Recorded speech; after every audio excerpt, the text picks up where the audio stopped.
Hey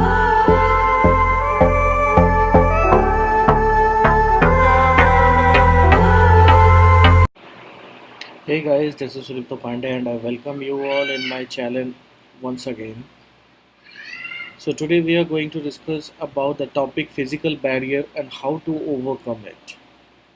हम लोगों ने इससे पहले स्लाइड में डिस्कस किया था कि बैरियर कम्युनिकेशन बैरियर किसे कहते हैं और उसमें हम लोग ये भी देखे थे कि कम्युनिकेशन बैरियर के कुछ टाइप्स भी होते हैं। तो पहला टाइप इसमें आता है फिजिकल बैरियर, जो कि हम लोग इस स्लाइड में डिस्कस करेंगे और इसको हम लोग कैसे ओवरकम कर सकते हैं।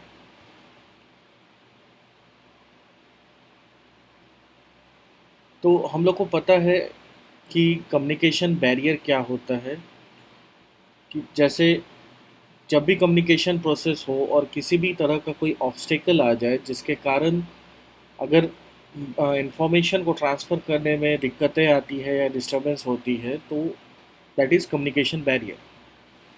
और जहाँ तक रहा फिज़िकल बैरियर का बात, तो कोई भी ऐसा ऑब्स्टेकल जो कि हमारे सराउंडिंग में प्रेजेंट हो और उसके कारण अगर कम्युनिकेशन प्रोसेस में कोई भी तरह का ऑब्स्टेकल हो रहा है या डिस्टरबेंस क्रिएट हो रहा है, that is known as physical barrier. इसमें पहला तो आता है एक एनवायरमेंटल बैरियर। एनवायरमेंटल बैरियर वैसा बैरियर को कहा जाता है जो कि सेंडर या फिर रिसीवर दोनों के सराउंडिंग में हो सकता है। ये बैरियर, जैसे कि हम लोग को पता है कि कम्युनिकेशन प्रोसेस के लिए दो पार्टीज़ का होना नेसेसरी होता है, that is sender and the receiver. तो कोई भी ऐसा ऑब्स्टेकल जो कि या तो सेंडर के एनवायरनमेंट में प्रेजेंट हो या फिर रिसीवर के एनवायरनमेंट में प्रेजेंट हो, उसके कारण अगर कोई भी ऑब्स्टेकल आता है या कम्युनिकेशन प्रोसेस में कोई भी बाधा आती है, that will be known as environmental barrier. ये क्या करता है कि कम्युनिकेशन प्रोसेस को डिस्टर्ब करता है, सही से नहीं होने देता है। This may happen due to the interference of the noise or physical distance between the sender and the receiver। तो ये बेसिकली होता है या तो नॉइज़ के कारण या फिर हो सकता है कि फिजिकल डिस्टेंस जो कि सेंडर और रिसीवर के बीच में होता है उसके कारण भी ये प्रॉब्लम क्रिएट हो सकती है। अब पहले हम लोग ये समझते हैं कि नॉइज़ क्या होता है। कोई भी मैसेज को सक्सेसफुली ट्रांसफ़र करने के लिए ये ज़रूरी है कि वो क्वाइट सराउंडिंग में किया जाए, ताकि किसी भी तरह का कोई ऑब्स्टेकल ना आए या फिर किसी भी तरह का कोई बाधा नहीं पहुँचे आपके मैसेज को ट्रांसफ़र करते टाइम।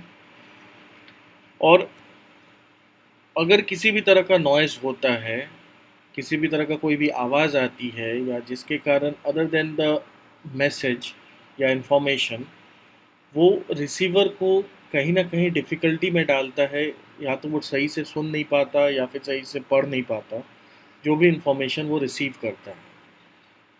एक एग्जांपल यहाँ पे हम लोग देखते हैं, जैसे if a message is recorded by an employer on a factory floor to be send to the manager. अगर कोई एम्प्लॉयर अगर फैक्ट्री फ्लोर पे अगर कोई मैसेज को रिकॉर्ड करता है मैनेजर को सेंड करने के लिए, it will have a lot of noise or disturbances from the machines that are operating around। तो फॉर श्योर वहाँ पे कोई ना कोई मशीन चल रही होगी जिसके कारण नॉइज़ हो रहा होगा या फिर किसी भी तरह का कोई भी आवाज़ आ रहा होगा। वो क्या करेगा कि जब वो एम्प्लॉयर रिकॉर्ड करेगा अपने मैसेज को, तो वहाँ पे वो साउंड भी रिकॉर्ड होगा और वो साउंड कहीं ना कहीं डिस्टर्बेंस क्रिएट करेगा। रिसीवर जो कि यहाँ पे मैनेजर होगा उसको सुनने में दिक्कतें आएगी और हो सकता है कि वो सही तरीके से उस मैसेज को ना समझ पाए ना सुनने के कारण। तो ये एक एग्जांपल है नॉइज़ का। इसको हम लोग कैसे ओवरकम कर सकते हैं? तो पहला पॉइंट है कि इसको ओवरकम करने के लिए ये दोनों पार्टी को, चाहे वो सेंडर हो या फिर रिसीवर हो, दोनों को ये इंश्योर करना पड़ेगा कि दोनों लीस्ट डिस्टर्बिंग एनवायरनमेंट में प्रेजेंट हो। जैसे कम से कम कोई भी तरह का डिस्टर्बेंस वहाँ पे ना हो या फिर इसको अवॉइड करना है, वैसा एनवायरनमेंट आपको प्रेजेंट रहना है ताकि सक्सेसफुली एज ए सेंडर आप मैसेज को रिकॉर्ड कर पाओ अच्छे से, और फिर मैसेज को ट्रांसफ़र कर पाओ रिसीवर तक, और रिसीवर उसको अच्छे से सुन पाए और फिर उसको अच्छे से इंटरप्रेट कर पाए, जिसके कारण सक्सेसफुल कम्युनिकेशन हो सकता है। तो ये इंश्योर करना ज़रूरी है कि वो लीस्ट डिस्टर्बिंग एनवायरनमेंट में प्रेजेंट हो। सेकेंड पॉइंट है कि proper reception also helps to avoid the noise barrier. अगर आपको ध्यान से सुनना है कि क्या मैसेज आ रहा है, अगर आप उसको ध्यान से उतना कंसंट्रेशन के साथ सुन पा रहे हो, प्रॉपर रिसेप्शन हो रहा है, तो फिर आप अवॉइड कर सकते हो नॉइज़ बैरियर को भी। अब हम लोग उसमें और एक टर्म देखे थे कि फिज़िकल डिस्टेंस के कारण भी ये फिज़िकल बैरियर क्रिएट होता है। तो डिस्टेंस कैसे क्रिएट करता है वो इस स्लाइड में हम लोग समझेंगे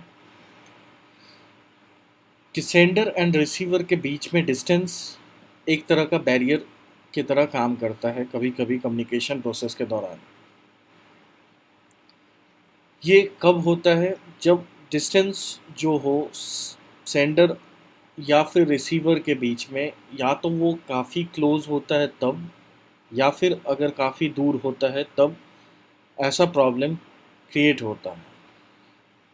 सपोज़ अगर कोई स्ट्रेंजर जिसको आप जानते नहीं हो, वो अगर कम्युनिकेट करते time for the first time when he is communicating with you, अगर वो लीन करता है आपकी तरफ, अगर बहुत काफ़ी क्लोज आके अगर बात करे, झुक के बात करता है, तो एज ए लिसनर कहीं ना कहीं आपको ऑकवर्ड फील ज़रूर होगा कि ऐसा वो बंदा क्यों कर रहा है, जिसके कारण आप सही से उसके मैसेज को सुन नहीं पाओगे या फिर कंप्रीहेंड नहीं कर पाओगे विथ अ क्लियर माइंड, क्योंकि आपके माइंड में कुछ स्ट्रेंज बातें भी चल रही होगी।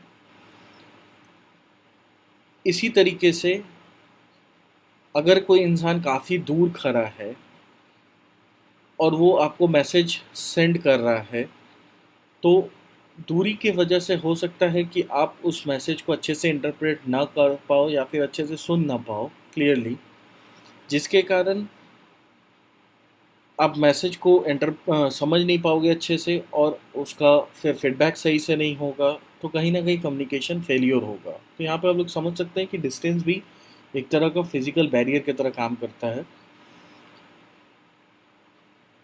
Maintaining proper distance when talking with the person can help make the task communication easier and relaxed.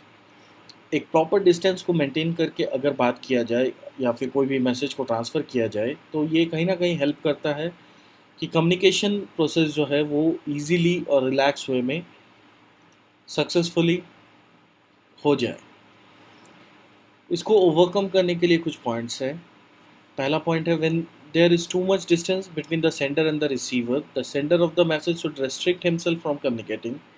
This is because the noise in the environment would prevent proper communication. जब sender और receiver के बीच में अगर too much distance होता है, ज़्यादा distance अगर रहता है, तो उस टाइम सेंडर जो भी होगा, जो मैसेज को ट्रांसफ़र कर रहा होगा, उसको खुद को रोकना चाहिए ट्रांसफ़र करने से, ठीक है, या फिर आप बोल सकते हो कम्युनिकेट करने से खुद को रोकना चाहिए। क्योंकि अगर वो कम्युनिकेट करेगा तो हम लोग को पता है कि एनवायरनमेंट में बहुत सी तरह का नॉइज़ प्रेजेंट होता है, जिसके कारण प्रॉपर कम्युनिकेशन नहीं हो पाएगा। सेकंड वे है इसको ओवरकम करने के लिए कि मॉडर्न टेक्नोलॉजी का यूज़ करना पड़ेगा, जैसे कंप्यूटर हो गया, टेलीफोन्स हो गया, ईमेल्स, चैट्स, या फिर आप और भी इक्विपमेंट्स का यूज़ कर सकते हैं for proper sending the message. Third point, in case of face-to-face interaction, proper distance should be maintained in order to give required space and also to enable the message being heard.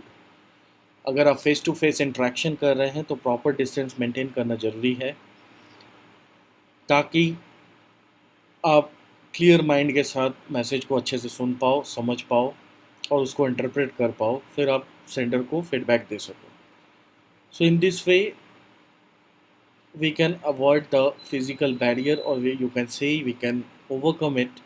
And thank you for watching the video. I hope you guys must have understood this term. So if you like the video, then please hit the like button and subscribe my channel.